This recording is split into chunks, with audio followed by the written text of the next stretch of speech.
Hi diddly ho, neighborinos. It's me, your boy. I'm back with a quick little video.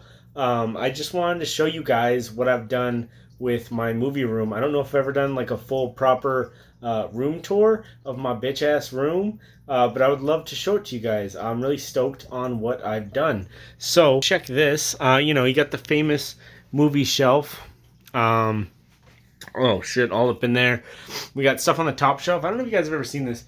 This is my Necronomicon Book of the Dead edition. That's really, really cool. It's kind of fucked up at the top there. I'm going to be really sad when the latex rots off. But until then, we're just going to love it and look at it and worship it as the Necronomicon should be worshipped. Over here, this is my own special brand of hot sauce called Dumbass. Really proud of that. We got a Creature poster and Creature in the bubble bath. Because my boy likes to get down with them suds. This is the original Pet Cemetery DVD that I bought back when I bought this on DVD, like way back in the fucking late 90s or whatever it was. And I've taken that with me ever since, and I'm really, really excited. Hopefully I get the VHS soon, because I first saw it on VHS. I love the way that VHS looks. It's not too dissimilar from that cover art, but I'm all about it. I'll show you in a second. I'll pan over and I'll show you what the VHS cover art looks like that I'm a huge fan of.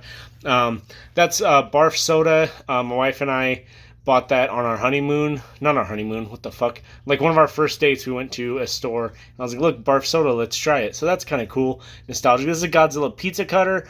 The only thing wrong with this pizza cutter is that it does not scream as you're cutting the pizza. That'd be really sick. This is when I was writing some lyrics. I intended this to be a self-titled album for my band, Grindhouse Dropouts, my punk band. So yeah, I mean, that's a book of lyrics that I had at the time. About half those songs ended up on the album, half of them didn't. It's the Star Wars trilogy. It's a special edition. So I actually just like the way this looks. It's totally hollow because I actually threw away the VHS because I hate the special editions. And then this I found at Goodwill. It's a fucking Nintendo god. So that's who I worship. Yeah, that's got all the stuff. You got some VHS down there. Would you guys like to see a VHS full collection? I'll do that for you guys. I'll do anything for you guys, my lovely subscribers. This is the VHS cover art. I mean, it's the poster cover art, but it's the same on the VHS. I fucking love that. It's not that different. It's just a difference of like more whites and blues, I feel like, but I just really like that. Like, I want to get that fucking tatted on me as like a chest piece or a fucking cheek tattoo. I'll put that shit on my face. I don't give a fuck. Look, it's the Scary Stories to Tell in the Dark. It's engraved in wood. I saw that at a monster movie convention. I had to have it because I love Scary Stories to Tell in the Dark. It's very nostalgic. A lot of my taste in horror comes from that because I read that when I was a kid, and it scared the fucking bejesus out of me. Look, it's The Fly on Laserdisc. You gotta have that. Any self-respecting man has that. Got Star Wars poster. We got Pennywise, and we got the Evil Dead Turkish poster. How fucking cool is that shit? Let me get this light out of the way. That's a Turkish poster. How come Turkish people get better posters than we do in America? Fucking bullshit. And then, yeah, there's the shelf there with some movies. I put the movies that I'm going to trade here. So I'm going to trade those for store credit and my local video store because I either own them on a different medium, I've upgraded, or I don't have any use for them. Super controversial opinion. I did not think It's a Mad World was that great, so I'm getting rid of it. I'm sorry, guys. This is an old like TV from way back in the day, so I can watch VHS as God intended them on a screen, that's bubbled and shit. What's it called? Like a CRT TV or some shit? But, it's a tube TV. You don't really see those anymore. I saved it from a storage unit, from rotting in a storage unit. Look at this shit. This is an original Nintendo NES from way back in the day. It's got Duck Hunt. It's actually the biggest reason why I got the TV is so that I can play Duck Hunt, because you can't play Duck Hunt on a flat screen because it works off reflection. Flat screens don't reflect the same way. I have cichlid pellets up here because I have a convict cichlid in this tank. He's really shy. You guys probably don't believe me that I have a fish because it's the second time I've shown this fish tank and he's nowhere to be seen. I think he's hiding in the skull. Let's see if we can... Oh, God, can we get a shot? Look at this. This is like some Jacques Cousteau under the water shit. Like, in this skull is where the fish lives. He eats. and he breathes. But yeah, I think this is a cool fish tank. I got some natural wood in there. Look who's peeking. Look who's peeking. It's the creature. Look at this Godzilla on top of a building. And then there's the 97 Godzilla. Matthew Broderick, unfortunately, not included in that set. This is a super old record player. It's actually passed down to me from my grandpa. His mom had this. It's a portable record player from like way back in the day. This is just all one speaker. You open this up, and it's got where you put the record and all that kind of stuff. So that's like super vintage. That's from the 50s.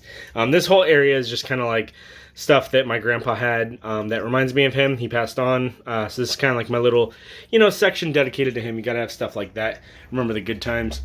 Look at that. Famous Monsters of Filmland. It's a tin. And it's pretty cool. And then this is the Chronic Con lanyard from Jay and Silent Bob Strike. What was it? Jay and Silent Bob Reboot. And then this I'm a little Lebowski Urban Achiever. A lot of people don't know that. This is my wife and I. It's a caricature that we got done in Vegas during, well, no, not our honeymoon, but it was when I proposed to her. It was the night that I proposed. And I will forever cherish that. We got some windows. Now, these aren't ordinary windows, my friend. They have a, what's this shit called?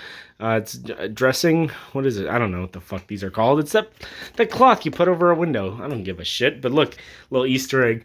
Look at that spooky creature holding the window shit together. And then my dad actually made this. This wood, shelf thing for books. I can't remember what this is called either. But he made this in Woods class, like back in the day. And then here I got some old monster magazines and stuff like that, also from my grandpa. Got a gold Terminator hand. Got a haunted chair. You guys have seen this. Are you guys familiar with this? It's the prop mask from my short film, Noctophobia. Her name is Guinevere. And then I've got the Super 8 camera. This is an actual, real, old functioning Super 8 camera from back in the day. You got some Liquid Death because I just thought that was sick. A little Pixie sticker here. Look, there's my boy Fat Kev, good old Kevin Smith, hanging out in front of his Jay and Silent Bob and Dogma DVD. And also this signed by Jason Mewes and Kevin Smith, Mallrats Companion. Really excited about that. This is actually a really funny story. This Walking Dead cookie jar. My brother randomly got this in the mail, and they were like, what the fuck is this? And, they opened up the box, there's a head sitting in there, like, what the fuck? They had no clue what was going on. It ended up, it was my sweet Mormon grandmother had sent that to me. So this was a gift from my sweet Mormon grandma. And then this is Bob's Big Boy. I don't know if they still have those, but, there you go. Then you get some movies, or some books down here, books about movies, stuff like that. So, yeah, that is my setup. All about it. That's what it looks like. Get some seating there. Oh, look at this. It's a Frankenstein pillow. I got that at World Market a few years ago. Love that shit. Love classic horror. So, yeah, that is my humble abode. That's my room tour. Hope you guys like it. Oh, that's back in 2015. My band was making an album. One of my friends, he drew that, and I thought it was really, really fucking cool. For a second, it was going to be the album cover. By the way, are you guys interested in seeing content where I talk about my DIY music? Because I have two bands. I make punk music with my band Grindhouse Dropouts, where I sing, unfortunately. And then I have another project that me and my wife, it's like acoustic, kind of folky, but acoustic rock. And we do that. She sings, and she sings way fucking better than I ever could. So is that the kind of content you guys would be interested in? If so, I'd really like to make more not just music content, but stuff about making music and how we make our DIY albums, and we kind of have our own DIY record label and stuff like that. So if you guys are interested in seeing that content, let me know. If you think I should stick to the Boys in Blue, let me know. And yeah, have a nice fucking life and party on, Wayne.